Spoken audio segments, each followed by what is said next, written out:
Breaking tonight, just 3 days away from the first Republican primary debate, and a series of major new polls redefines the field as the candidates get a chance to size each other up in a face-to-face forum tonight. Welcome to the Kelly File, everyone. I'm Megyn Kelly. At this time tomorrow, we will know the final lineup for this Thursday's GOP primary debate hosted by Fox News in Cleveland, Ohio. There are 17 Republican candidates, the largest GOP field in modern U.S. political history, and the polling has been intense. Right now, in a Fox News poll just released a few hours ago, Donald Trump is surging, and Ohio Governor John Kasich is also moving up. 14 of the 17 Republican candidates got together tonight for a forum in New Hampshire. Have you heard about this? A chance for these politicians to sharpen their message ahead of the real showdown on Thursday. And here is a little of what we saw. You have to have a concrete plan. You can't just speak in generalities and vague generalities to folks. 71% of federal spending right now is between entitlements and debt service. It's not the American people who are failing the entitlement system. It's the leaders of our country who are failing the American people by not telling them the truth. First of all, Washington would say you can't give health savings accounts to the indigent because they're too stupid and they wouldn't be able to manage them.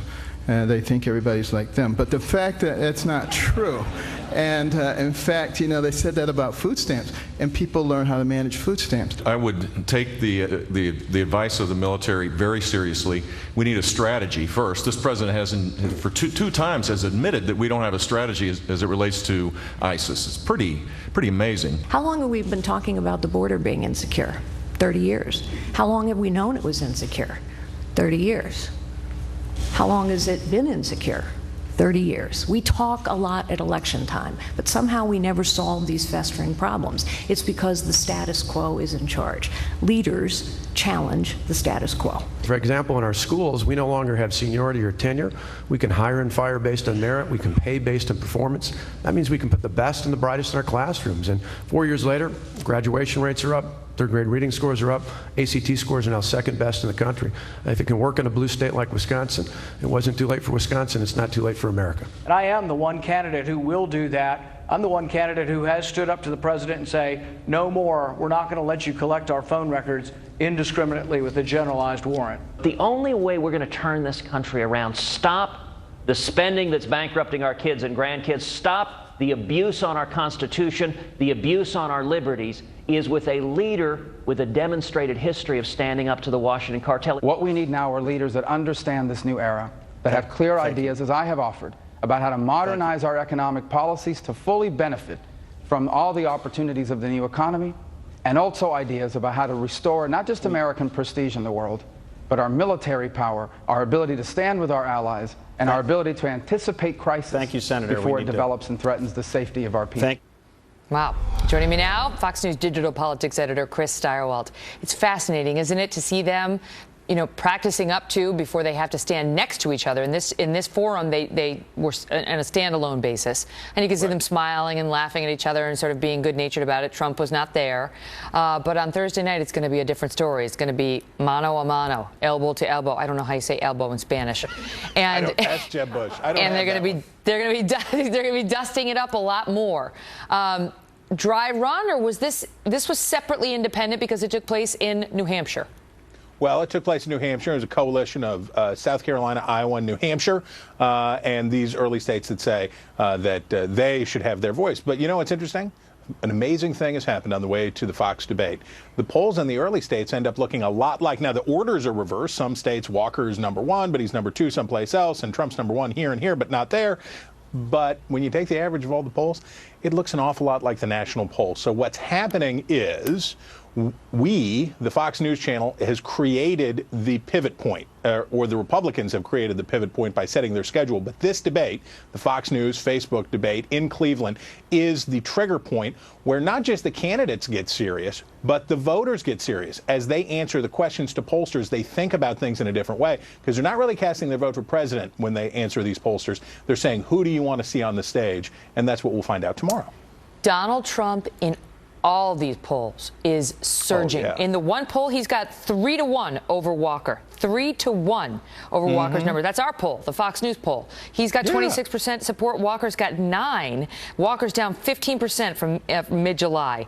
So Trump seems to be taking from Walker. There you see it. Look at the numbers. Time after time, Trump has said things that have been controversial, and the pundits have said he's done. He's not done. He's smoking like Joe Frazier. But the question is, does it last? How long does it last? I think the broad expectation is that it can't last forever. Either Donald Trump will run a kind of because one of two things seems bound to happen. I have been wrong before and may be wrong this time, but one of two things seems bound to happen. Either Donald Trump will continue to run what he has started to show, which is a more controlled campaign, and he will tire of it, and voters will tire of him if he acts too much like a politician. Conversely, if he remains mercurial or returns to being mercurial and over-the-top bombast, and he does that, then he will blow out instead of fading out. But when you're what is the evidence of that? This, because what we've seen so far is several controversial comments, but no fall in the polls. In fact, just the opposite. A spike. And how? And how? I highly doubt that the people who are supporting Donald Trump, especially independents, not Republicans, but independents, Republican-leaning independents who are coming in to support Donald Trump, care particularly whether he is polished or politic or whether he sounds like a politician or uses measured phrases. What they want is a wrecking ball. They want somebody who will come in and rip it up. They want him. That should be his campaign theme, that Miley Cyrus song. And the hair flowing in the wind and riding on the wrecking ball. It's going to be hot. He could do very well with that, even better than he's doing.